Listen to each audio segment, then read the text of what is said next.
Lucas capítulo 5, versículo 1, vamos a leer del 1 al 3, en el nombre del Padre, del Hijo y del Espíritu Santo. Si lo tienes, me regalas un fuerte amén. Amén. Eso, ¡buah, qué rápido, ¿eh? ¿Pero en papel o en el móvil? En papel, eso ya es otro nivel, ¿eh? Pues vamos a leer la palabra de Dios y dice: aconteció que estando Jesús junto al lago de Genesaret, el gentío se agolpaba sobre él para oír la palabra de Dios. Y vio dos barcas que estaban cerca de la orilla del lago, y los pescadores, habiendo descendido de ellas, lavaban sus redes. Y entrando en una de aquellas barcas, la cual era de Simón, le rogó que la apartase de tierra un poco, y sentándose enseñaba desde la barca sobre la multitud. Oremos. Gracias, Señor, te damos por este día de hoy. Te pedimos, te rogamos y te suplicamos que tomes total control de este mensaje, que sea tu palabra expuesta y predicada fielmente como tú quieres que se haga.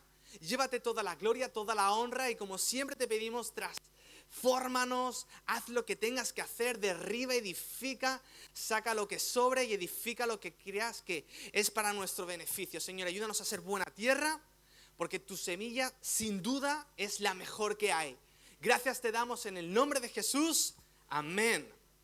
Perfecto, pues nos encontramos en el mar de Galilea, también conocido como el lago de Genesaret o el mar de Tiberías. Era una zona fértil. Vamos a ponernos un poquito en escena. No me han dado una foto, tampoco he estado, pero según lo que he estado leyendo, es una zona bastante fértil, llena de palmeras, de frutos, de árboles, una zona muy verde, llena de vegetación. Una zona que por aquel entonces ya vivían 3 millones de personas. O sea, una zona bastante pobladita. Y era la primera hora de la mañana. Entonces lo primero que nos encontramos es una escena bastante común alrededor del mar de Galilea. Probablemente eran las primeras horas de la mañana, el sol recién estaba saliendo. Y por un lado tenemos a dos pescadores que habían ya acabado su jornada laboral y estaban limpiando sus redes, cuando de repente aparece Jesús en la escena. Y Jesús pues estaba paseando como siempre, ¿no? Jesús nunca para quieto, sobre todo en el Evangelio de Marcos. Y empieza a predicar. Y cuando Jesús predicaba, pasaba de todo. Pero lo primero que pasaba es que la gente venía como un imán. O sea, pasaba Jesús, empezaba a abrir la boca, empezaba a enseñar la palabra de Dios, y la gente venía en masa. Y me imagino a Jesús como la gente empezaba a venir de un lado, de otro lado. Y tú sabes cuando estás en la calle, cuando estás en las Ramblas, ¿no? Que ves, yo qué sé, un show, un espectáculo esto de la calle, que tú por chismoso te metes, por cotilla, ¿no? Tú ves gente que está ahí alrededor y estás ahí asomando la cabeza en plan, ¿qué están haciendo aquí? Pues algo pasaría, los que iban viniendo pues estarían en plan, ¿qué pasa aquí? ¿Qué regalan?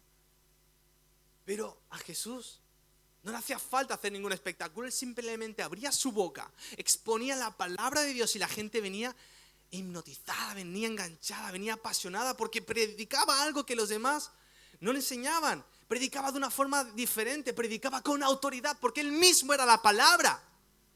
Y la gente quedaba encandilada, quedaba alucinada, porque traía algo fresco, algo lleno de vida. Traía desafío, confrontación, pero también traía esperanza y salvación. Y en ese momento digamos que Jesús no estaba pasando por una buena racha. ¿Alguien ha pasado por una mala racha? Cuando dices, madre mía, pero ¿qué más me falta? Cuando no se te rompe, no se te pincha una rueda, te viene el seguro, se te rompe la chapa, estoy hablando por mí. Te viene que si ahora te cobran esto, te viene Hacienda, te dices, madre mía, Señor, multiplica, no panes dinero. ¿Alguien ha pasado por esto? Pues Jesús estaba pasando por muchos problemas. Mira, para aquel entonces, para empezar, había sido bautizado. Eso está bien. Pero es que justo después de bautizarse, el Espíritu Santo se lo iba al desierto. 40 días ayunando, pasando hambre, frío, calor, sed. Y para colmo al final viene Satanás y lo tienen que enfrentar cara a cara. Espiritualmente le mete una paliza. El otro se va por patitas. Pero no solo eso, o sea, acaba después de estar esos 40 días y se entera de que su primo Juan lo acaban de encarcelar. Lo acaban de meter preso y ya no saldrá más de esa cárcel. De hecho, lo van a asesinar en esa cárcel. Y para colmo, su primer sermón en su aldea, en su pueblo, con la gente que le vio crecer en Nazaret, lo echa a palos, a gritos, a insultos, tratándolo de blasfemo por hablar y decir que él es el Mesías prometido en la Biblia. O sea, no estaba pasando por una buena temporada Jesús, que digamos. Sin embargo, él seguía y llega a ese punto y llega un momento en que se encuentra a estos dos pescadores limpiando sus redes y de repente se sube a una barca. Y encima le pide al dueño, que es Simón, empújame un poquito. Entonces Jesús se va, en la barca se aleja un poquito de la orilla y empieza a predicar más y más. Los expertos dicen que, porque a mí me llamó la atención, digo, pero ¿por qué se va a una barca? ¿No lo van a escuchar menos? ¿Sí o no? Si se aleja de la gente, lo más normal es que se escuche menos, ¿no? Sin embargo, el agua resulta que es un buen conductor acústico.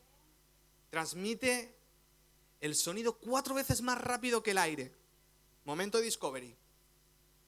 Así que digamos que Jesús utilizaba el agua como un altavoz, un amplificador ecológico, económico y natural.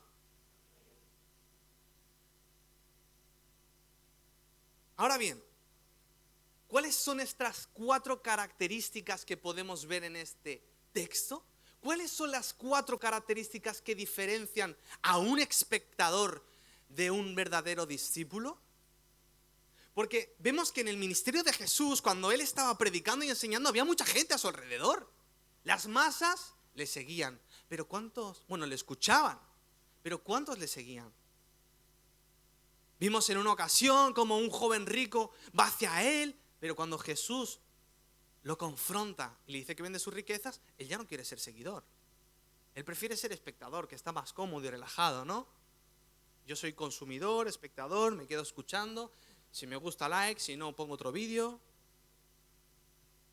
Porque alrededor de la vida de Jesús, como hemos dicho, había muchos espectadores, muchos consumidores buscando un nuevo predicador, un nuevo maestro, una nueva enseñanza, una nueva forma de ver la Torá, una nueva forma de poder vivir, una nueva forma de poder vivir lo que es el judaísmo, la ley, una nueva interpretación.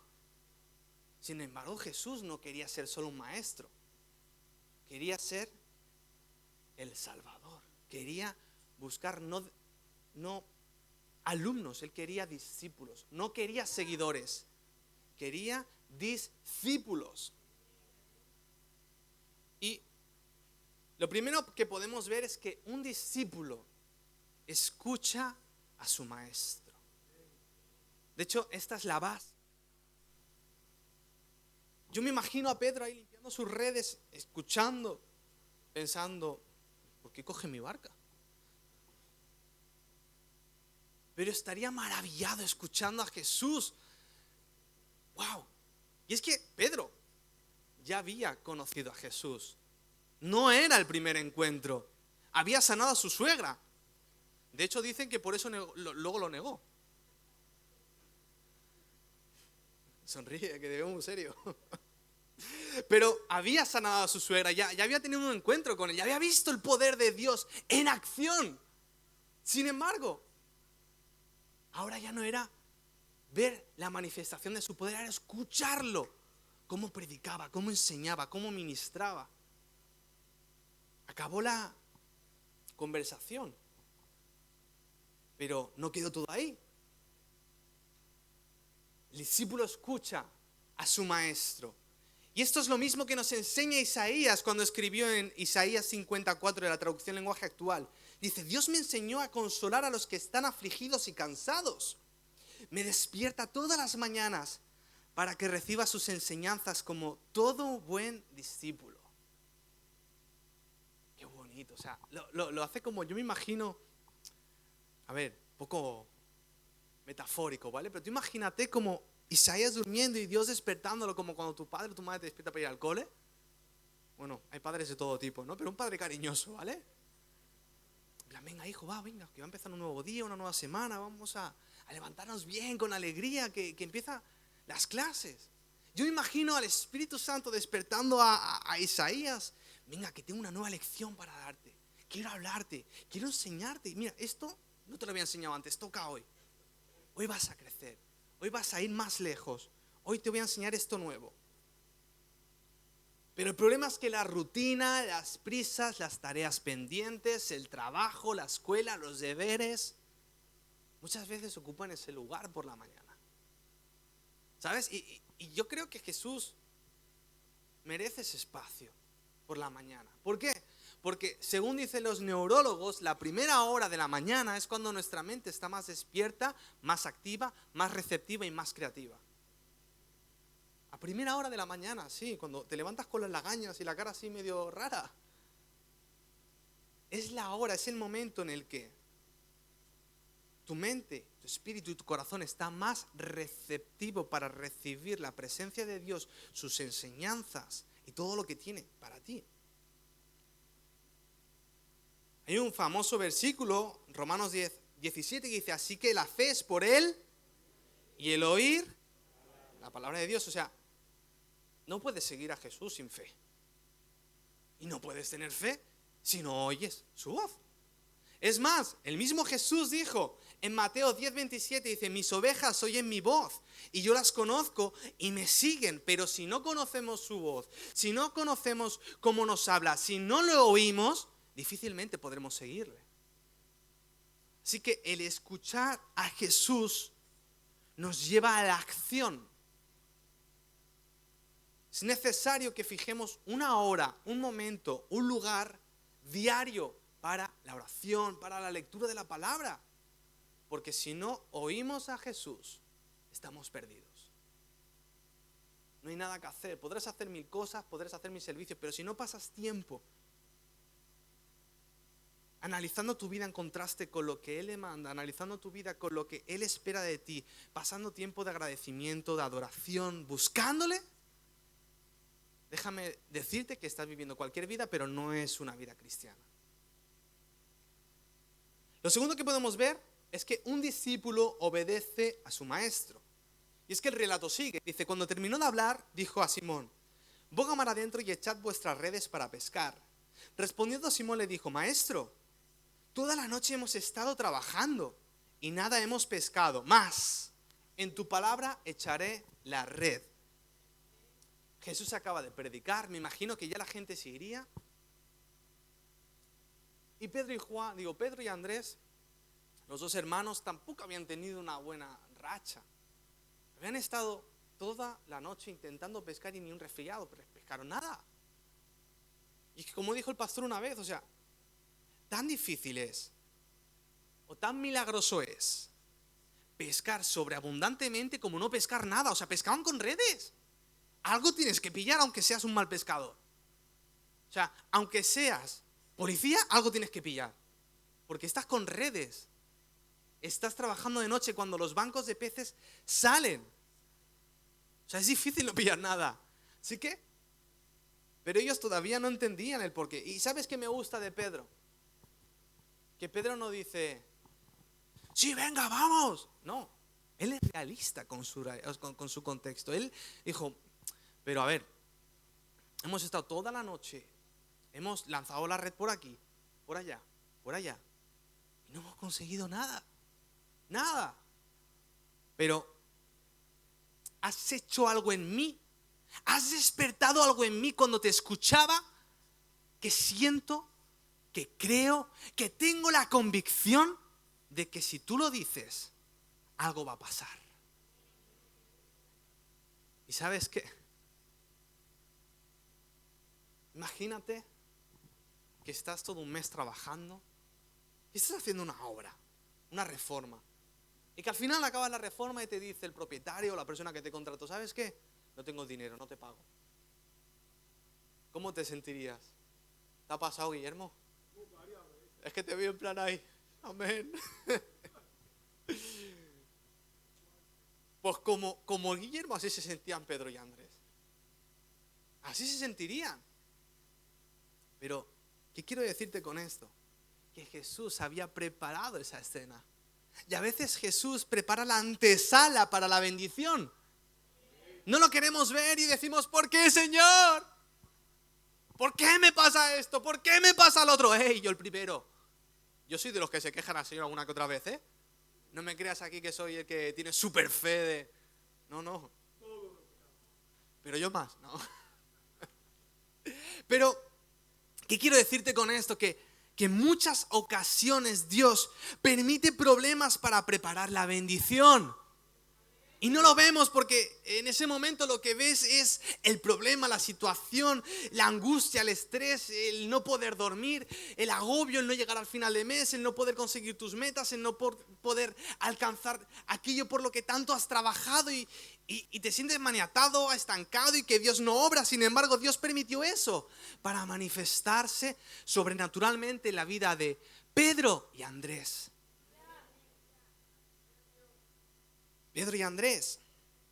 Dice, venga, va. Nos ha ido mal la cosa, pero en tu nombre, y si tú estás con nosotros, esto va a ser diferente. Todos sabemos lo que pasó.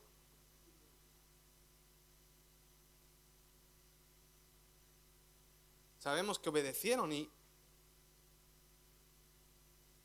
el mismo Jesús más adelante dijo en Juan 8:31, dijo entonces Jesús a los judíos que habían creído en él, si vosotros permaneciereis en mi palabra, seréis verdaderamente mis discípulos. Y a veces pensamos que para ser discípulos de Jesús tenemos que ser perfectos. Y a veces lo utilizan en nuestra contra. Mira, el cristiano ya hace esto y el otro. Sin embargo no me fue bien, pero voy a seguir obedeciéndole. Porque, a ver, vamos a ser claros. El grupo de Jesús, los 12 discípulos, eran un poco desastre al principio. Teníamos un funcionario de Hacienda corrupto. Teníamos un ladrón que ese no tuvo... al final, pues no le fueron las cosas bien, ¿no? Teníamos a un celote que era un nacional terrorista. Teníamos a Pedro, que era un bocazas, que andaba o sea, ¿quién anda con una espada? Es como si andara con pistola por la calle. ¿Quién anda con una espada por la calle? Y luego los demás eran pescadores, gente común y corriente, que encima siempre se estaban peleando. Pero era gente que amaba a Dios. Era gente que buscaba superarse. Era gente consciente de su pecado, pero que eso no hizo que se quedaran estancados. Eso no hizo que se quedaran plantados. Todo lo contrario, sabiendo su pecado, lucharon para ser imitadores de su maestro.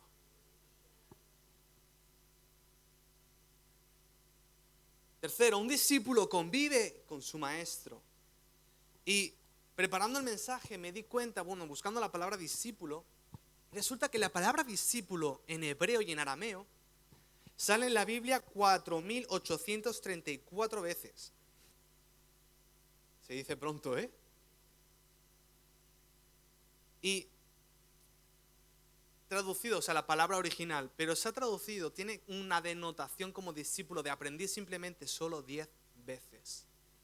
Podemos decir que las 4824 veces restantes hace referencia a una paternidad y a una relación padre e hijo. Porque en la antigüedad lo más normal era que el discípulo conviviera con su maestro, con su rabino. O sea, era una relación tan y tan cercana, eran tantas las horas que pasaban juntos, que muchas veces se trataban como padres e hijos.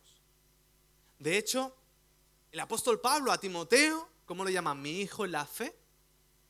A Onésimo dijo, al hijo que engendré en mis prisiones, y da la cara por él. Juan, por ejemplo, a los destinatarios de su epístola, que eran sus discípulos, los llama hijitos. Y hasta Jesús a los discípulos también le llama hijitos. Y es que Jesús le encanta, busca y anhela que tengamos comunión con Él. Porque ¿sabes el objetivo de la Santa Cena? Tiene muchos. Pero el objetivo principal es que Jesús quiere compartir su mesa contigo. Y mucha gente utiliza la Santa Cena como para condenarse, autoinculparse, porque si la tomas inmoralmente, en pecado, te puedes morir al momento, en plan que hay un rayo del cielo y te mueres. Pero lo que nos está haciendo referencia a la Santa Cena en esas mismas palabras es que es un momento de reconciliación, de analizarte, de verte a ti mismo en cómo está tu relación con Dios. Y es el momento para decirle, Señor, hay que hacer cambios. Y si hay que hacer cambios, se habla con el pastor y se sigue un procedimiento de restauración. Pero si no, también es un momento en el que puedes decir, Señor, yo te pido perdón porque yo quiero estar en comunión contigo. Porque en ese momento está Jesús diciéndote, ven, que quiero sentarme a tu lado, quiero que estés conmigo, quiero compartir conmigo. Me encanta estar a tu lado. Vamos a hacer las paces, vamos a reconciliarnos, vamos a estar bien. Eso es la Santa Cena. Y Dios es de las últimas cosas que hizo con los apóstoles cuando estaban todos juntos. Porque le encanta que recordemos su sacrificio por ti y por mí, su resurrección por ti y por mí, y que también quiere, y anhela y desea convivir con nosotros. Amén. Y por último, un discípulo discipula a otros. La historia sigue. Dice, y habiéndolo hecho, encerraron gran cantidad de peces y su red se rompía. Entonces hicieron señas a los compañeros que estaban en la otra barca para que viniesen a ayudarles, y vinieron y llenaron ambas barcas, de tal manera que se hundían. Viendo esto, Simón Pedro cayó de rodillas ante Jesús diciendo, apártate de mí, Señor, porque soy hombre pecador. Porque por la pesca que habían hecho, el temor se había apoderado de él y de todos los que estaban con él, y asimismo de Jacobo y de Juan, hijos de Zebedeo, que eran compañeros de Simón. Pero Jesús dijo a Simón, no temas, desde ahora serás pescador de hombres. Y cuando trajeron a tierra las barcas, dejándolo todo, le siguieron. Para Pedro le cambia radicalmente la vida. Él no solo había recibido una bendición económica a través de los peces, había encontrado un propósito para vivir. Era tanto el desafío de Jesús, era tanto el peso, era tan confrontativo, era tan fresco, era todo lo que buscaba durante toda su vida, que finalmente no le importó dejarlo todo para seguirlo. Porque seguramente dijo, esto era lo que tanto buscaba. Esto era lo que necesitaba. Esta era el agua que tanta necesidad tenía de beber. Por fin la encontré, lo dejo todo. Y dejaron las barcas, dejaron las redes, y recibe su llamado. Hasta ahora pescabas lubinas, truchas y más pescado de agua dulce. Tampoco es que sepa mucho de eso. Pero a partir de ahora, Pedro, tienes un propósito. Tengo cosas mejores para ti. A partir de ahora vas a ser pescador de hombres. Y lo mismo que aprendas de mí, eso mismo vas a enseñar a otros.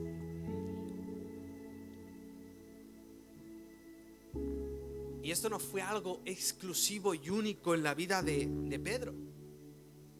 Porque cuando Jesús, de las primeras cosas que hizo fue crear una comunidad. Les enseñó, compartió, convivió. Y esperaba que ellos mismos reproducieran ese método de enseñanza. De hecho, Pablo a Timoteo, 2 Timoteo 2:2, le dice, lo que has oído de mí ante muchos testigos, esto encarga a hombres fieles que sean idóneos para enseñar también a otros. Y podemos ver cómo Pablo discipuló a Timoteo, a Tito, entre otros grandes muchos líderes. Pedro discipuló a Marcos. Juan discipuló a Policarpo, Ignacio, a Papías. Todos estos eran grandes líderes de la iglesia primitiva, que siguieron extendiendo el mensaje del evangelio por toda Europa y el mundo conocido. Mártires, por cierto. Gente que dio su vida por la fe. Incluso Jesús, antes de ascender a los cielos de nuevo, les recordó el mismo mandato. Es lo que llamamos la Gran Comisión. Mateo 28, 19 al 20 dice, por tanto, id y haced discípulos a todas las naciones, bautizándolos en el nombre del Padre y del Hijo y del Espíritu Santo, enseñándoles que guarden todas las cosas que os he mandado. Y he aquí, yo estoy con vosotros todos los días hasta el fin del mundo. Ahora bien, ¿qué significa hacer discípulos?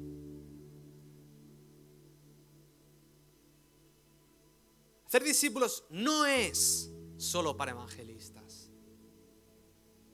Hacer discípulos no es solamente para un evento específico, una quedada de la iglesia, que es importante, pero no se enfoca solo en eso, es parte.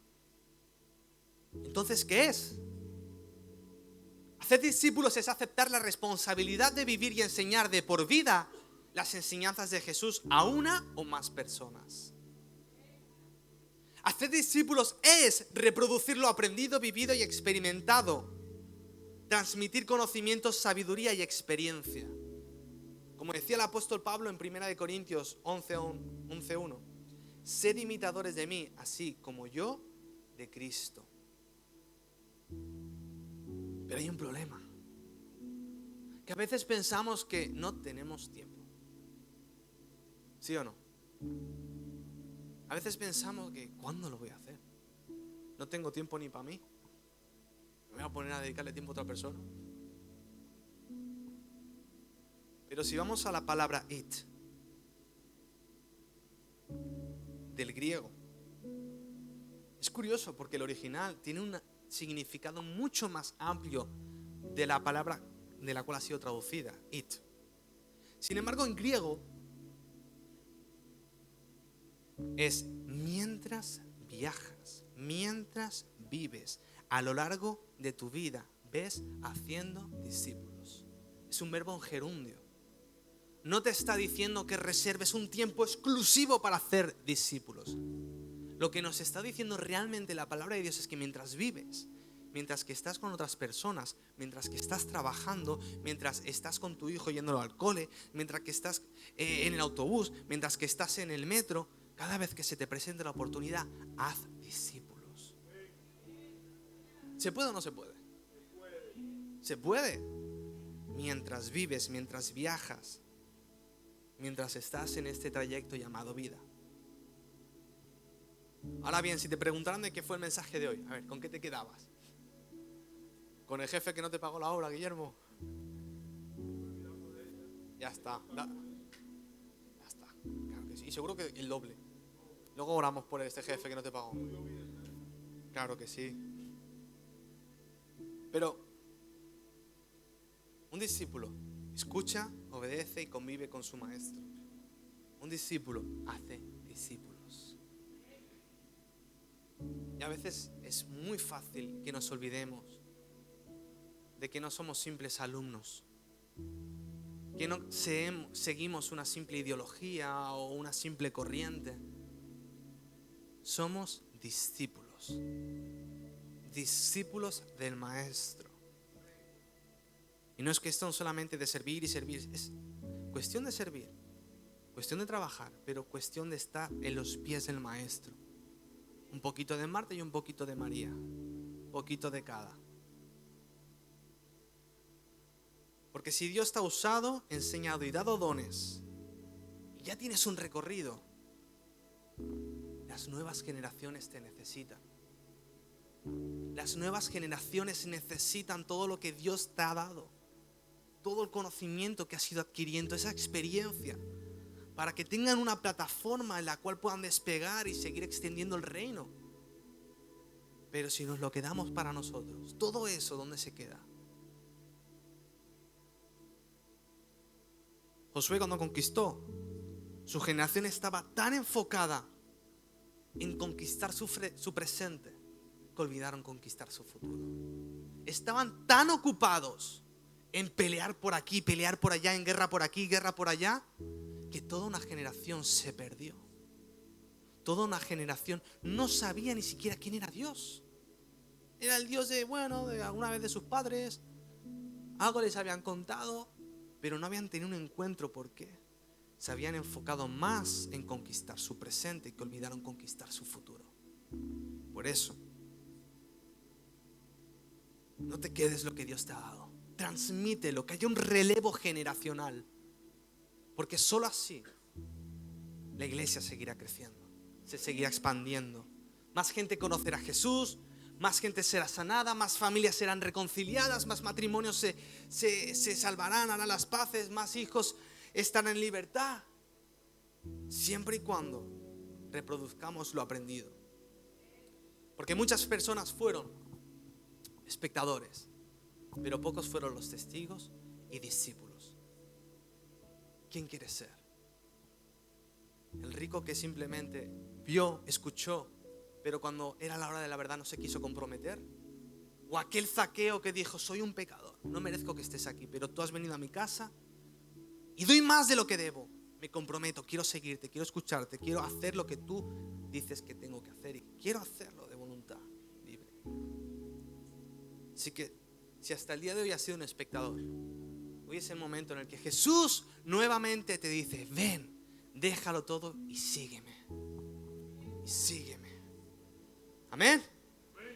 Gracias, Señor, te damos por este tiempo.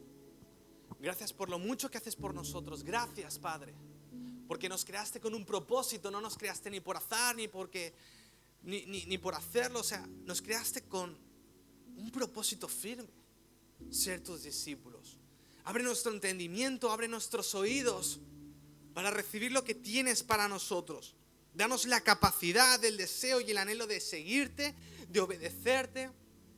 Ayúdanos a tener esa fe para tener la plena conciencia de que estás con nosotros, de que convives con nosotros, y danos la inquietud de poder preparar a otros, de hacer discípulos a otros, para que tu nombre sea extendido, predicado, exaltado y glorificado. Te lo pedimos en el nombre de Jesús. Amén y amén.